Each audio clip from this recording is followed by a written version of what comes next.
Hello, everyone. Welcome to Manta's Small Business Expert Webinar Series. My name is Ivy Lamb, and I'll be your host for today's event, Local Search Secrets, SEO Ranking Factors That Matter Most. Optimizing your small business website for local search is one of the best ways to get found by more customers online, but it can be pretty overwhelming and technical if you're not an SEO expert. Today, we're going to break it down, try and simplify things a little bit, and cover the local SEO tactics that have the biggest influence on your potential to rank well, so that you can focus your efforts on what really matters. Before we dive in, I'd like to thank Yext for sponsoring today's event. I'd also like to cover some important housekeeping items before we get started. During the webinar, you should see a slide area, which will allow you to view the webinar. You'll also see 3 tabs: Ask a Question, Attachments, and Rate This. Click on the Ask a Question tab to submit a question at any time during the webinar. We'll do our best to respond during the Q&A at the end of the event. Under the Attachments tab, you'll find more resources related to today's topic. Go to Rate This to leave us feedback on the presentation, and you can tweet about today's event using the hashtag MantaExperts. Now, if you're having technical problems, please email webinarhelp@manta.com. We can't reply directly to you if you use the Ask a Question tab, so just shoot a note over to that email address, webinarhelp@manta.com, and we'll do our best to help you out.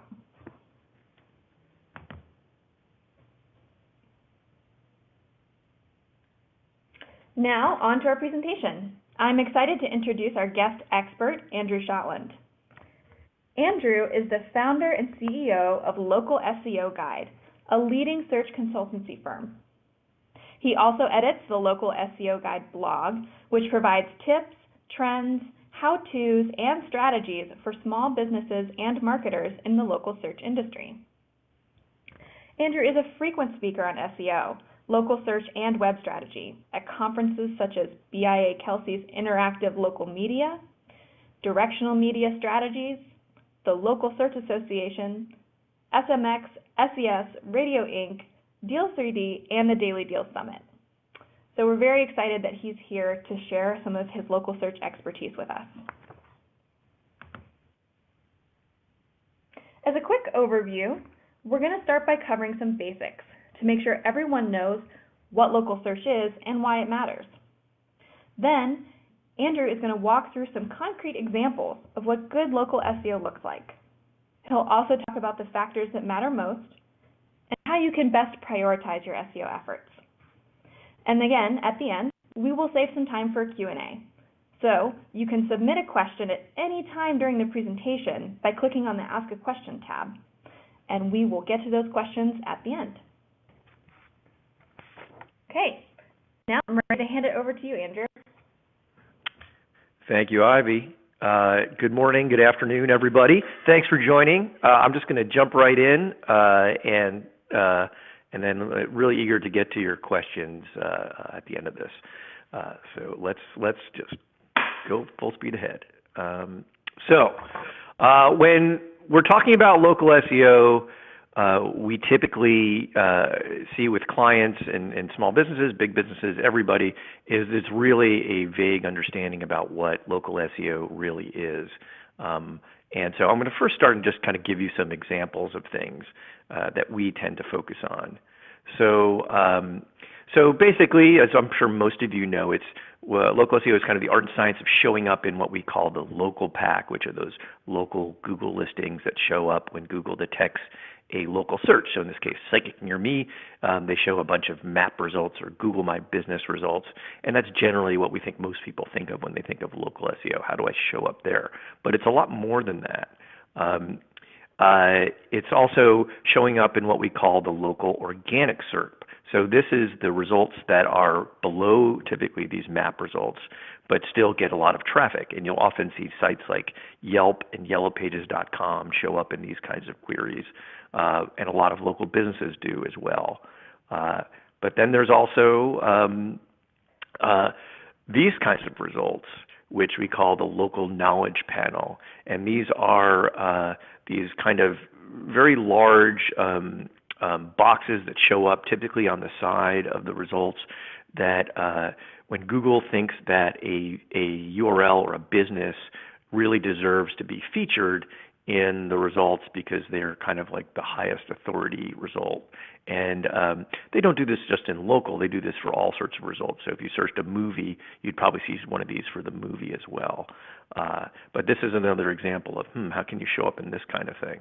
And then let's keep going. And then, of course, there's Google Maps. So that's a different kind of result and gets searched in different ways than your normal Google searches.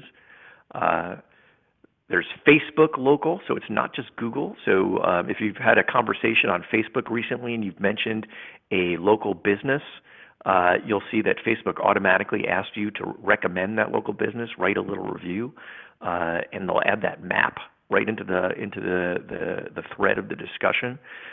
So Facebook over the last year has really tripled down on local. In fact, it's probably one of the bigger local search engines out there. I think it has more reviews than Yelp now. And of course, Apple Maps is another big local search service which a lot of people ignore because half the world has Android phones and doesn't even use Apple Maps. But Apple Maps in the US at least has something like 60 to 65 million monthly users using it on their phones and on their desktops and in all the apps. And so that's an example of what we focus on. And of course, if you're talking about Apple, you also need to talk about what's called Spotlight Search, which is the search engine on your phone. Siri is part of that, and so that can be a local search engine. You can just right on your phone, type psychic, and it'll give you local results.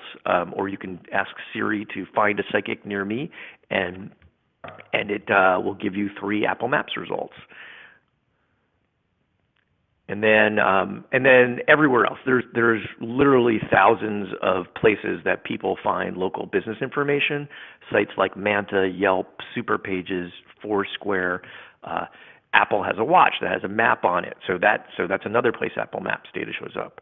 Garmin has its GPS system that is available in cars, and that's another place that local businesses show up. So when you're thinking about local SEO, while you're probably primarily focused on Google, it's important to know that there are a lot of other places where your business information is going to appear, and you want to make sure that it's up to date and right everywhere if you can.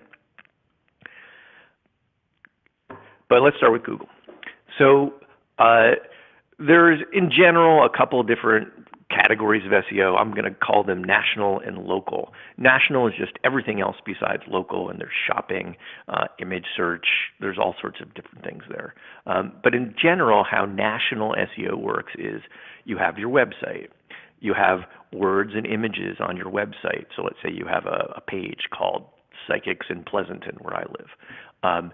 Your website is technically accessible, meaning that it's easy for a machine like Google to understand what's on the page, what are the words on the page, what are the images on the page. You get links from other sites. Links are kind of the gas that makes your SEO go, and they're critical to ranking for almost everything. And then there's this really fuzzy thing called user engagement, which essentially means if people click on your result, are they satisfied with what they get once they leave Google and go to your site? So local SEO encompasses all those things, but it also has a few other variables. There's location. So where is the user located and where is your business located and where are they searching for? That's important. There's this concept called local citations, which are essentially are references of your business on other authoritative websites or sites that Google deems relevant. So for example, do you have a listing on Yelp and yellowpages.com would be a good example, or on Manta. There's Google My Business, which is essentially the most authoritative citation Google has, which is their business listing for you on Google. And then there's things like reviews. Are you getting them? What do the reviews say? That kind of thing. And those are at a very high level, those are the critical factors for local SEO. So a combination of national SEO factors plus these local specific things. And now we're going to look at a site that happens to do really well at both national and local SEO. I've never worked on this site. I just happen to know the guys who do it, and they're very focused on SEO. And so I thought it'd be a good example. They're a multi-location website, so they're slightly different than if you had one or two locations. They have, I can't remember, let's say like 30. But I think what they do, the tactics they're using apply whether you have one location or many. So I think the first thing to look at, if you go to their homepage, it's bulwarkpestcontrol.com. They have a very simple structure. They have a bunch of links at the top. They have some links in the middle of the page. They've got calls to action, which are critical, right? Almost have nothing to do with SEO, just conversion. And then they have what we'll call trust signals. So in this case, they have some reviews that they've got from clients. And they also have this interesting thing you see on the lower right. It says pest control video, and I'll get to that later why that's kind of interesting. And then if you scroll down the page, you'll see they have links to blog posts, so what we'll call content. They have links to their locations, so you see those little city links in the footer. They have some more trust signals, which are always good. And then they have other links to service pages. So in this case, you see it says like ants, scorpions. Those are for like ant control, scorpion pest control, that kind of thing. So a very simple site with some content on it and links. Pretty much what you need for SEO. If we go to their store locator page, you see it's just a list of their stores with their location data and links to their what we'll call their location plus service pages. So in this case, it might be like Atlanta pest control, Georgia pest control, California pest control, that kind of thing. And basically what you want to keep an eye on is when you're linking to other pages on your site, are you using what we call targeted anchor text or link text? So the words you use to link to your pages internally actually help. They send a signal to Google that, hey, if it says, let's say, Atlanta Pest Control, and it links to an Atlanta Pest Control page, that page might be about Atlanta Pest Control. Now, you've got to be careful with internal link text. You can actually overdo it. And so we encourage a lot of testing. So be aggressive to start with your internal links, and then if you see it's working, then you know you're okay. But if you see it's not working, then you may need to kind of dial down how targeted the link text is. So in the case of, let's say, Atlanta Pest Control, if you see it's not working, you might want to just change it to Atlanta, the link text. And these are things that Google basically comes by your site with something called Googlebot, gets the information, figures out what the links say, and then adjusts your rankings accordingly. So basically every time you change and adjust these link texts and the content on your site, Google will come back every so often and adjust rankings, and you can kind of see how it's doing if you're tracking these things. And it usually happens pretty quickly. If we if we go into one of their location service pages, in this case, Chattanooga Pest Control, you can see it's got a very targeted headline, Chattanooga Pest Control. It's got specific copy, so they didn't just cut and paste the same copy on every location page. They wrote custom copy for this specific location. And it's very important. A lot of site owners that have multiple locations start out with just cutting and pasting the location name in and putting the same words on each location page. And we often see when we write custom copy for these location pages, their rankings improve almost instantly. One other thing these guys are doing really well is they regularly update the content. And they do this by piping in customer reviews into the location pages. So these are reviews just for Chattanooga, and if we were in Atlanta, it'd be reviews just for Atlanta. So every time they get new reviews, they add that. And it's great. Presumably it's a great user experience, but it also should be a great SEO experience because it's showing Google that we're always updating the content. And then the last critical thing is they put the name, address, and phone number in text, and we call that the NAP, on these location landing pages. And that's your basic location service page. And then they have these, what we'll call them national service pages. So in this case, ant control. They're just trying to rank for ant control queries. Very similar to the location pages. They use a targeted headline, and then they actually write what we'll call authoritative content using relevant phrases. So they've actually done some research about what people are looking for, and so they use those phrases in the text, like how to control ants.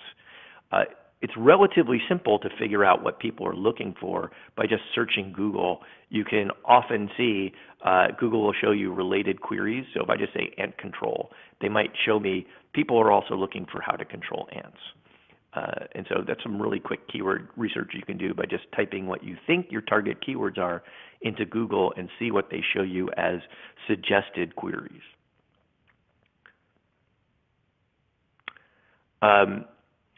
So this is kind of where they start to get probably a little bit more advanced than most small businesses. They actually have a pretty extensive directory of what I'll call knowledge. So in this case, if you go to their pest library, they have a bunch of links to common problem categories, and like ants, scorpions. And if you click on ants, you get a kind of another directory of ant issues. And so it's a very simple hierarchy. You just click on the link, you go down the hierarchy. And you see in the URLs, they use the words like ants. And so this is a URL for Argentine ants, which I got by just clicking through the ant user interface. And it's really straightforward what they're doing here. They've got a page called Argentine ants. They use breadcrumb links at the top of their page to connect all these pages together, and that's important because it's an internal link. It's not just for users, it's for Google, the search engine, to figure out what these pages are connected to. And then they ask and answer commonly searched questions. And they do something really nice. They structure the content into separate sections. They almost act like their own individual pages. You could imagine each of these pieces of content as a separate page. But it's very simple. It's just like a list of questions.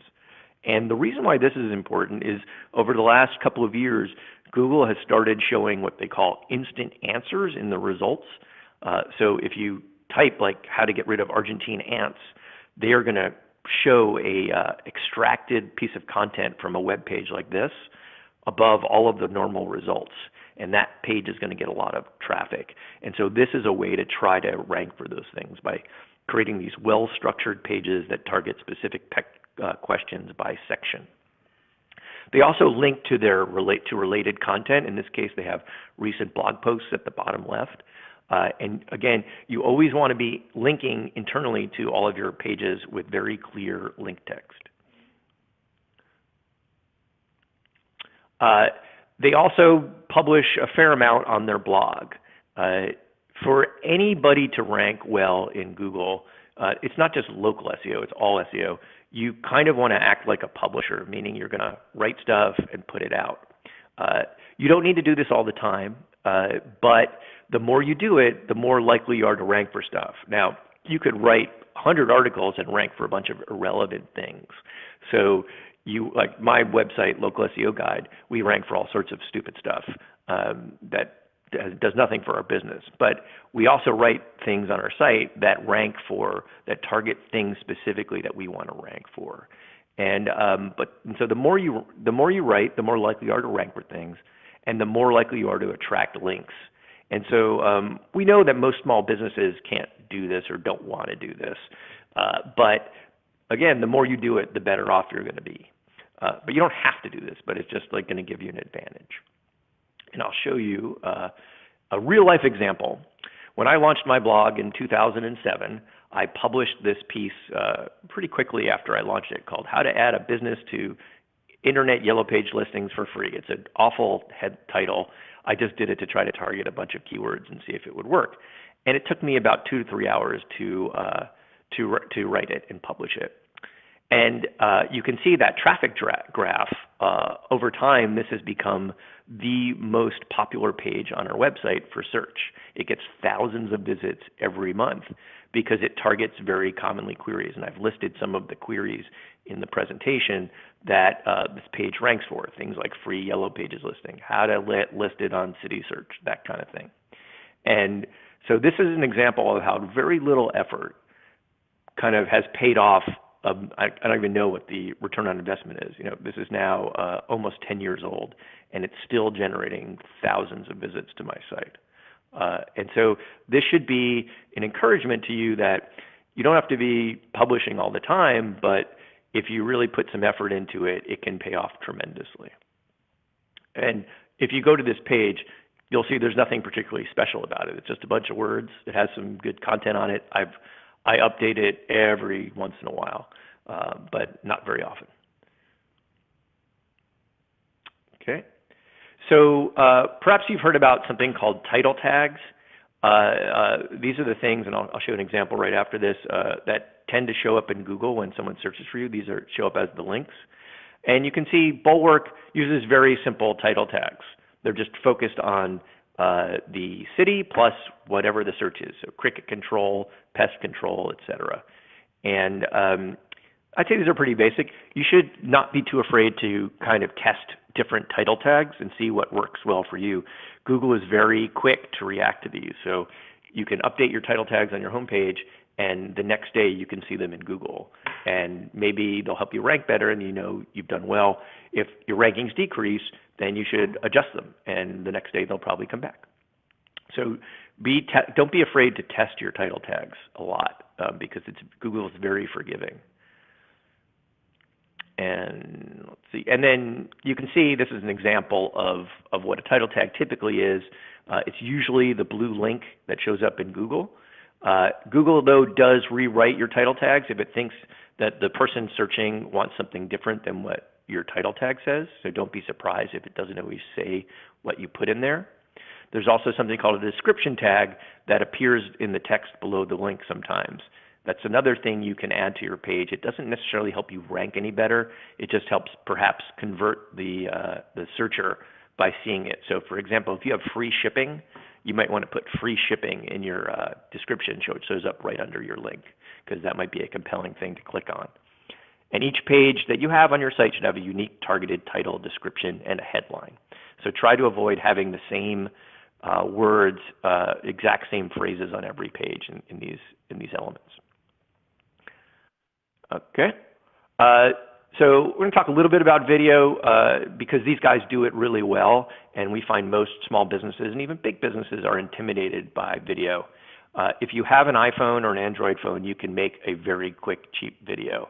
And if you put a little more than a little effort in, you can make a really high quality, cheap video. These guys have made all sorts of cheap videos and more expensive videos, and they do really well. You can see this video they have about roaches eating toothpaste has 30,000 views. And they have their own YouTube channel, and I encourage you to go look at it and see what they're doing. It's not incredibly fancy stuff, but these videos rank for all sorts of things. And you can see when your video shows up in what we call the SERPs, the search engine result pages, they stand out. And typically you're only going to see YouTube videos rank in these pages like this. So you're going to have to get used to doing stuff on YouTube. YouTube, I believe, is the number 2 or 3 largest search engine after Google.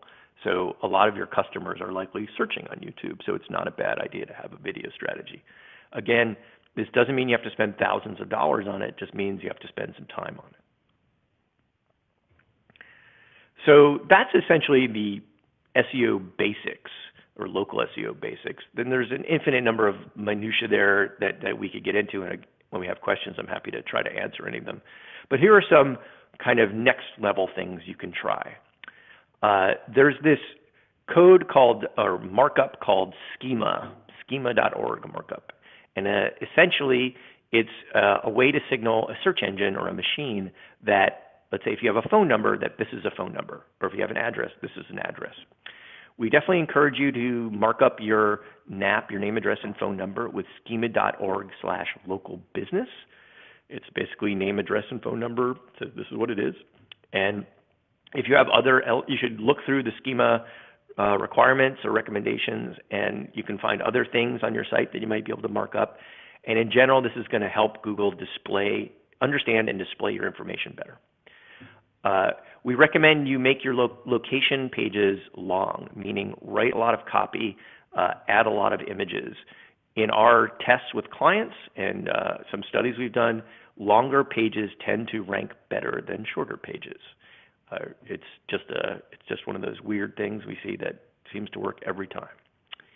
As I said, you should be testing different titles and descriptions often. We, at any given time, are running several tests on our own site just to see what happens. If you haven't implemented Google Search Console, it's a free tool that Google provides to monitor your SEO information. We encourage you to do that. Same thing with Bing Webmaster Tools. You should definitely add reviews to your site. You should generate your own reviews if you can, and there's many review services that will help you do this. If you can't do that, then you can grab your Yelp reviews or your Google My Business reviews, but don't mark them up with that schema stuff. That could get you penalized. It's okay to add them, but don't try to fool Google into thinking those are actually your reviews, which is what you would do if you were marking them up. As I said before, you should add images with relevant keywords and alt text to your location pages. Location pages with more images tend to rank better in the local pack results than those that don't have it. And the final thing is a strategy we've been employing now for about a year and a half, which is what we call near me. As you may see that Google is kind of completing local searches with, so if you say pizza, it might say pizza near me. And just adding that phrase to the title of your pages or the copy of your pages can help you rank for these queries, and it can add a bunch more keywords that you rank for, much queries, just by doing that. It's really simple. So add near me to your titles and copy, and also add near me to the internal link. So as an example, in that pest control, they might add Atlanta pest control near me. Okay, and now things to avoid. Some of you have all flash websites.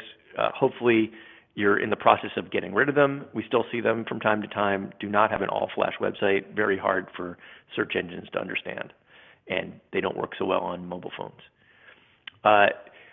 Some of you are now probably building what we'll call single-page site, which is using a technology that makes it look like you've just got one page. Google can crawl and understand these pages, but we find that they're just problematic for SEO, so I would avoid the single-page website or single URL website. And then overly complicated architectures, meaning look at your site and click around it and see, is it easy to get to any other page with 2 or 3 clicks? If it's not, then your site is probably overly complicated. So simplify the architecture. Okay, so Google My Business is a really important part of your local SEO program. If you haven't claimed your Google My Business page already, just go to this link and claim it. When you do fill it out 100%, add as many photos as you can. We've seen that getting a lot of photos on these Google My Business profiles tend to help. When you link to your website, make sure you link directly to your website. Do not go through a redirected URL. We've seen a lot of problems with links from Google My Business going through redirects. And make sure that your name, address, and phone number on your Google My Business page match your website name, address, and phone number. Really critical that these things are the same. And I didn't put here, but you should monitor this from time to time because Google tends to update your Google My Business information without telling you. So definitely check it once in a while. Okay, local citations. Local citations are very helpful for local SEO in that Google uses the listing for your business on a bunch of local directories as a signal that, yeah, you might be a plumber, you might be a psychic, and you might be in this city. So you should check all of your local citations, so your listings on Yelp or MapQuest or whatever, and make sure that all the information is up to date. This is a screenshot of Yext's tool, which you can go to at yext.com, and they can check a lot of the listings on their network. And you want to make sure in general that these are up to date. Okay. We also recommend you what we call cleaning up your local citations.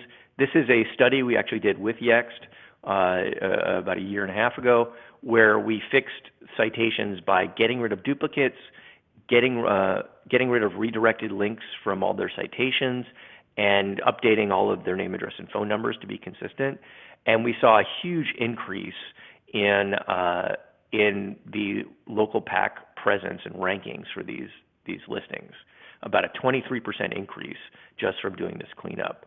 So your mileage may vary with this stuff, but it definitely pays to do a local citation cleanup when you're starting out, and to look at it, every 6 months or so, just to make sure there's nothing screwy, because the internet has a way of screwing things up over time, even if you fix them. Another way to find local citations, we have a free tool called Nap Hunter, which you can click on that link and go to. It's basically a Chrome extension. You can just pop all your information in there, and it'll crawl Google and find it. We also recommend you update your information at the top business data aggregators, which we've listed here. All these services feed into a lot of the local search services like Yelp, YP.com, Apple Maps, etc., and can influence your rankings on Google. So making sure that it's up to date everywhere is helpful. Backlinks are definitely, again, I said critical.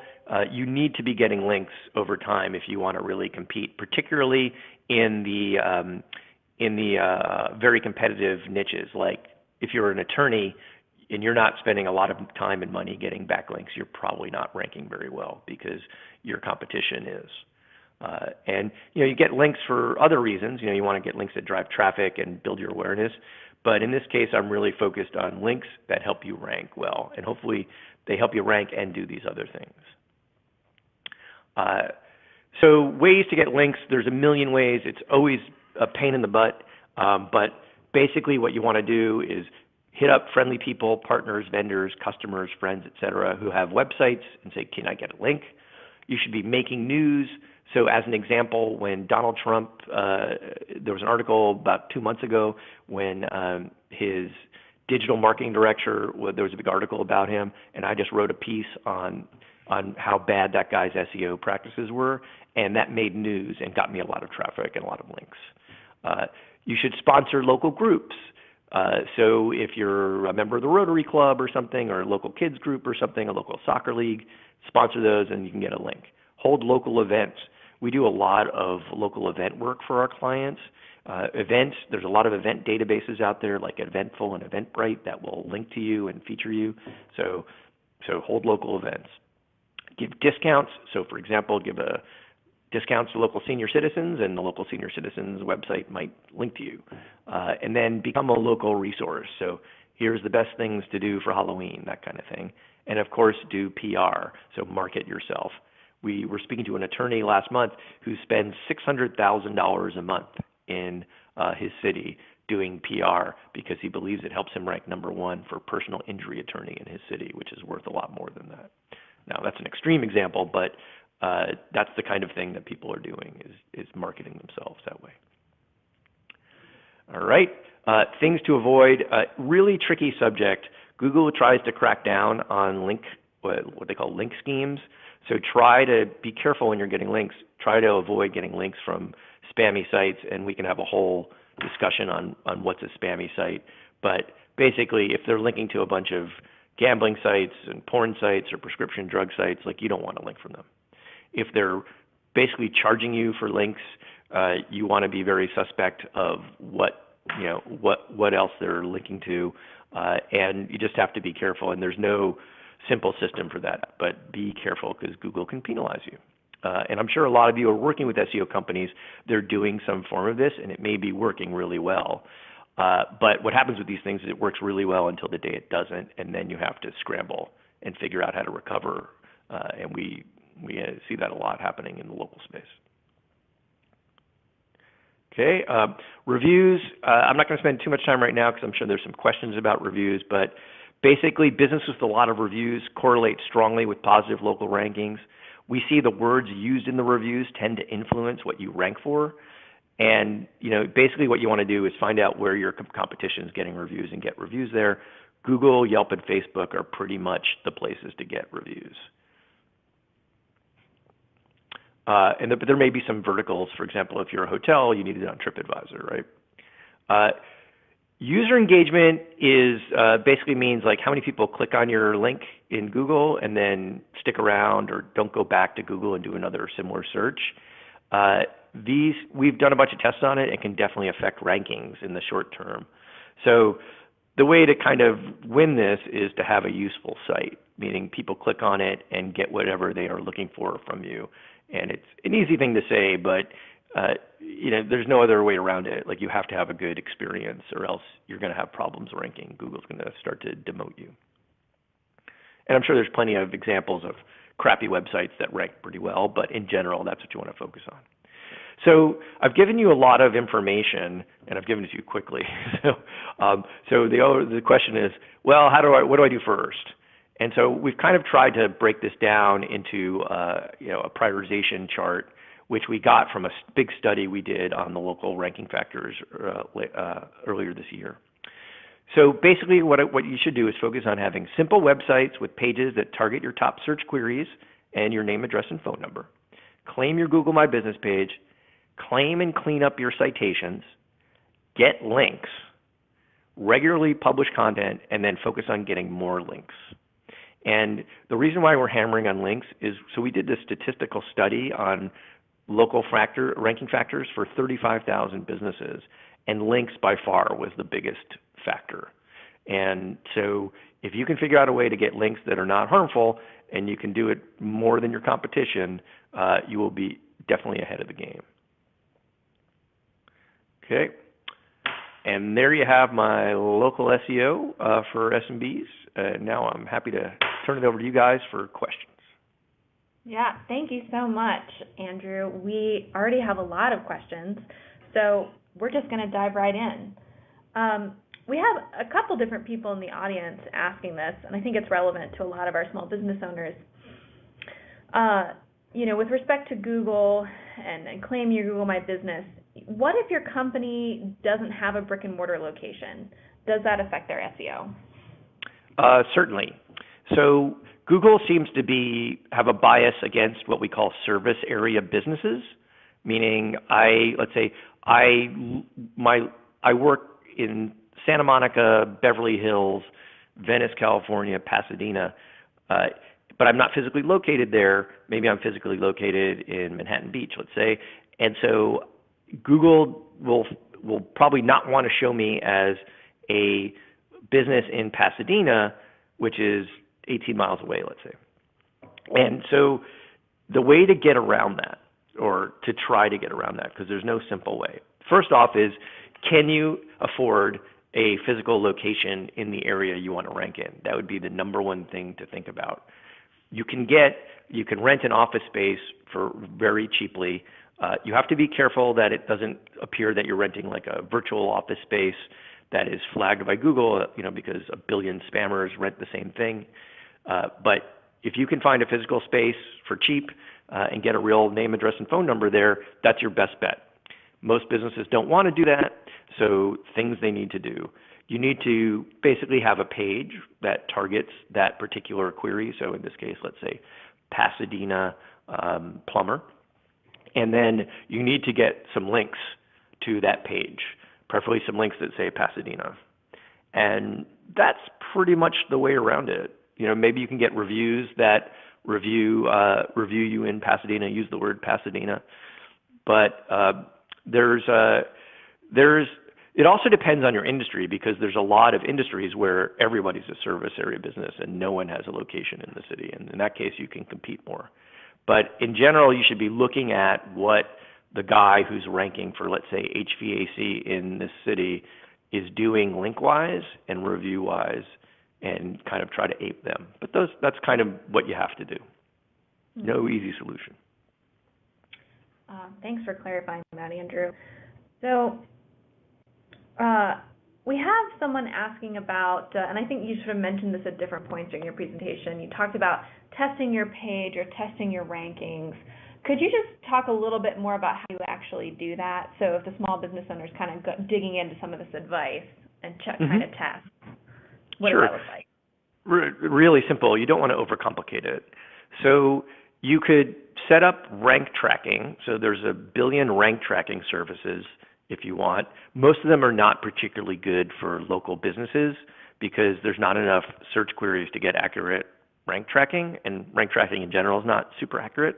But if you want one, you could try getstat.com. We really like them for local tracking.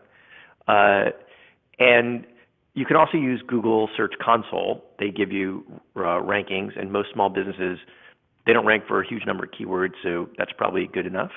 So what you do is you kind of see what you're ranking for, and you kind of see where you're ranking. So let's say, in my case, it's SEO company. Let's say where I live, Pleasanton. SEO company Pleasanton is the query. Let's say I rank number 5 for SEO company Pleasanton. I'll look at the page that's ranking, and I'll try to see, like, well, can I update the title of that page to target SEO company Pleasanton better? Can I add more links into that page, both from on my site and off my site, that say SEO company Pleasanton in the link text? And I'll do all these things. I'll record what I did and where I started, and then I'll just observe it every couple of days and see what happens. And it's no more complicated than that. Great. I just want to break in here for a minute. We have quite a few people asking if they will get a link to rewatch the presentation. Yes, you will. We will have a recorded on-demand version of this webinar, and we'll be sending that link out in an email. So if you missed something or you couldn't write your notes fast enough, don't worry. You'll be able to revisit any part of this. Yeah, and if you have any questions, you can always hit me up on Twitter. I usually respond. Great, thanks. We have multiple people in our audience who are a little confused about the backlinks and why they're so important. Could you just maybe talk a little bit about why that is such a big piece of advice? Sure. So Google, the reason why Google became as successful as it is because they were different than other search engines when they started at the time, in that they were measuring how many links a page or a site had from other pages or other sites. And that was their signal for quality. Presumably, a site that had a lot more links than another site was a better site, because people kind of voted with their links. And so that was a big part of their algorithm for ranking things, and it just got built into the whole system over time. And so Google crawls the entire web, or a huge part of it, so trillions of pages, and sees all these links going all over the place. And it's not just a link from one site to another site. It's a whole chain of links from one site to another site to another site. So as an example, if the New York Times links to Search Engine Land, which is a website I write for, and Search Engine Land links to me, that's probably a good thing, because New York Times, depending on your politics, is a high-quality site, and Search Engine Land is a high-quality site, and those two things link together, and then they link to me, so that might be a signal that says, hey, I might have a high-quality site. So this is a big part of the algorithm, and what we typically see is small businesses don't really do much of anything to get links, really. And so just doing a little bit to get links can make the difference. And in some cases, like I've said, when you're in a really competitive niche, like attorneys, they're spending thousands of dollars a month to get links in any way they can. So it's basically, think of it as a way to get more votes for your site in front of Google. And Bing, too. Bing relies on links as well. Thanks for that. We have someone with a question related to video, just something you touched on in your presentation. They say, I have YouTube videos on my website, including on my homepage. I've never seen my videos in my SERP. What do I need to do to promote my videos to Google? So I guess a couple of things to look at. First, do they have any links, or both within YouTube? So are there people commenting on them and referencing them? And then outside of YouTube, are people linking to the page on your site that has it? Are people watching the video? There's a bunch of signals that YouTube will look at to say whether this is an important video or not, or relevant video. And the user metrics and links are two of the things they look at. And then, that's kind of it. And then I'd look at, like, what are the titles of the videos? Are they targeting specific things? And then it really comes down to usage. Are people looking at them? Google's probably not going to show video that has 2 plays on it. Great. Now we have a question about this issue of sort of having different services you offer and different geographic areas. So someone asking, so if you have, say, 5 different services and serve 5 different geographic areas, do you recommend creating a landing page for each of those services in each of those locations? Oh, it's such a case by case basis. So we're actually working right now with a client that has 300 websites, 300 different local, like a network, and they've clearly been smacked down by Google. And one of the reasons we think is because they have a service page for every service in every location. So let's say it's I don't know, drain cleaning. It'd be like drain cleaning Atlanta, drain cleaning Chattanooga, drain cleaning, and the pages aren't very different, and they don't have enough good links to their sites to justify having a lot of URLs. So the rule of thumb we have is if you have a weak domain, meaning not a lot of links to it, then start out with one page for your location that includes all your services, or one page for your location and then a national service page for each service, like I showed you with the ant control page, I think. And just link, so let's say it's ant control. You would create your national ant control page and then list all of the locations you service, and you would link to the location page, which targets probably just pest control, not all the sub-services. As your domain gets stronger, meaning more links, you can try adding more pages. Really strong domains can add like tons of pages and rank really well. As an example, my site, localseoguide.com, is relatively strong. It's been around for a long time, has a bunch of links. So one day I just added a page called Houston Local SEO Services or something. And within a day, I ranked #1 for Houston Local SEO Services. Not because that page is any good. It even says this is just a test page just to see if I could do this. It's just that I had a strong domain, and so I can add these pages that are kind of really micro-targeted. The problem is if you add too many, you're never sure what the tipping point is. You could kind of go over the edge, and Google will start to think that your site is mostly low quality. So again, it's a case-by-case basis. I would test adding some and see how they do before I start adding like millions of them. Great, thanks. We have a couple of questions about local citations, and one person is saying, well, I have a phone number on my Google My Business profile that's different than my website. Another person says, what if I see local citations that have slightly different addresses for my company? Are these things okay, or are these really going to hurt these businesses' SEO? We have what we call the sleep at night rule. So when we're not sure, we want to fix them as long as it's not prohibitively expensive to fix them. So if you have a different phone number for Google My Business than on your site, I would probably fix that unless you're using that as a tracking phone number and you need to do it that way. For example, we work with a bunch of auto dealers, and they do everything with phone calls, and so they track everything, and so they have a different number everywhere, and that's just the reality, and we work around it.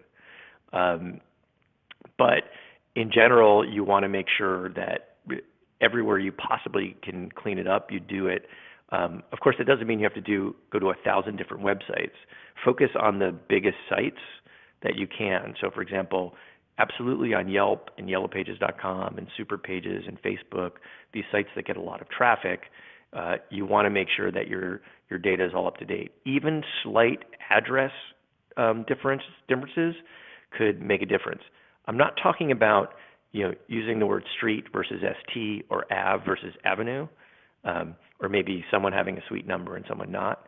I'm talking about like the actual number and street are different than what your real address is.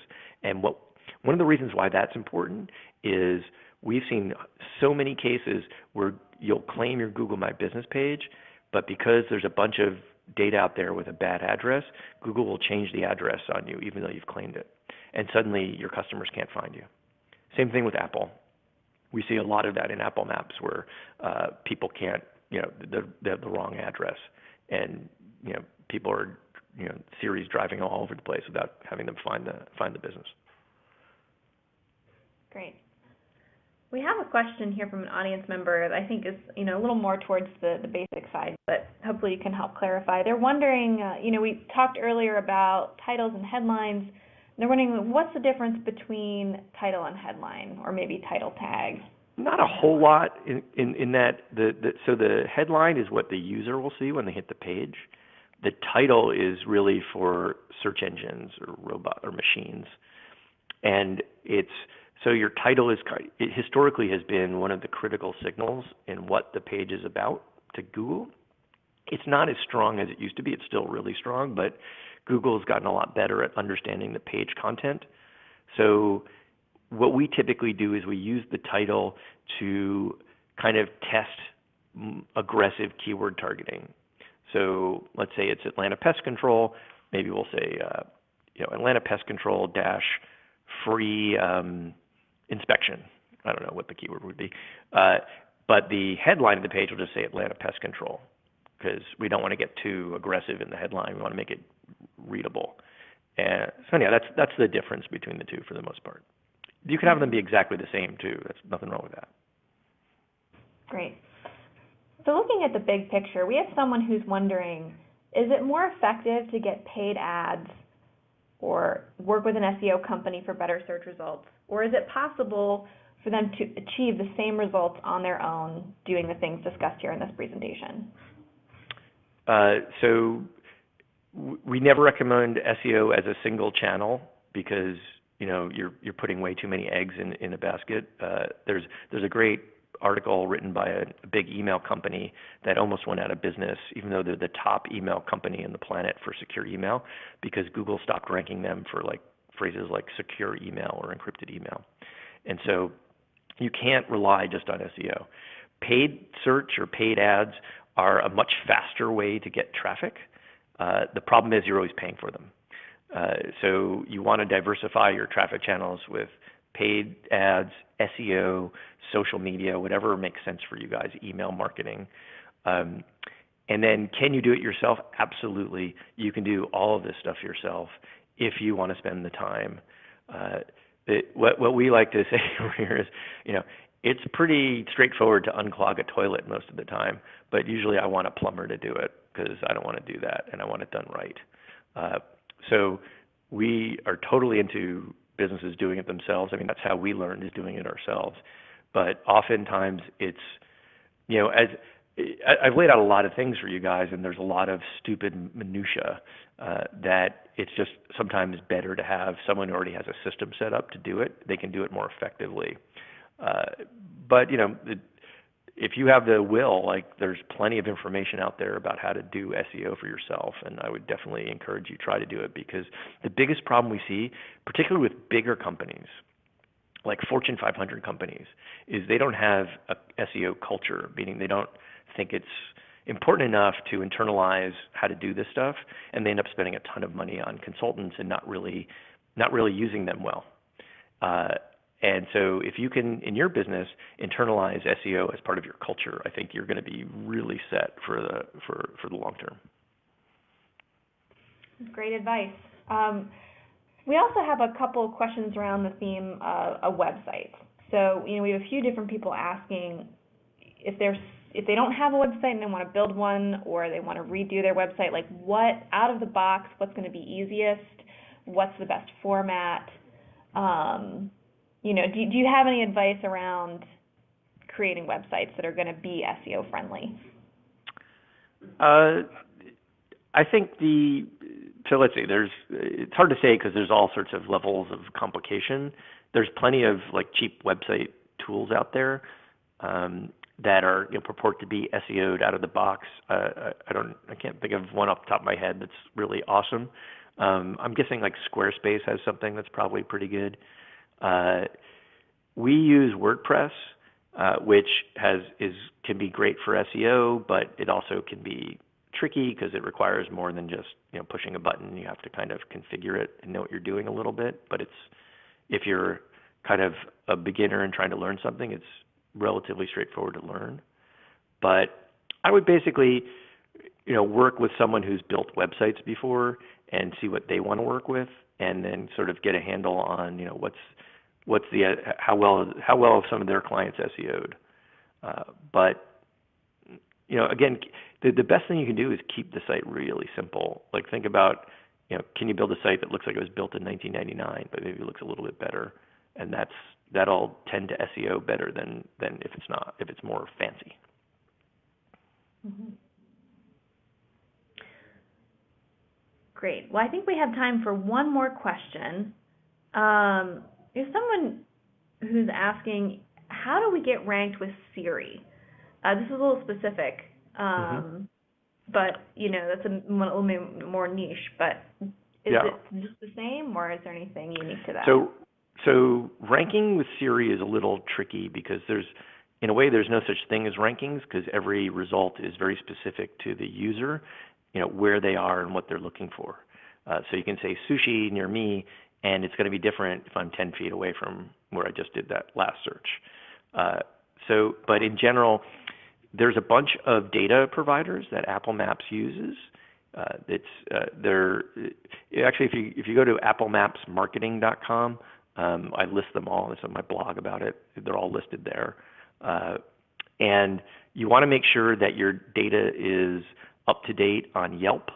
They use a lot of Yelp information. You want to make sure that you have good reviews and good pictures in Yelp and good categorization. And then you want to go in and claim your profile on Apple Maps via mapsconnect.apple.com and make sure that it's categorized correctly. So Siri uses Apple Maps as its local search results. So typically when you're saying if pizza or whatever, it's going to give you Apple Maps results. And one of the problems with Siri in Apple Maps is their category searches are not very good.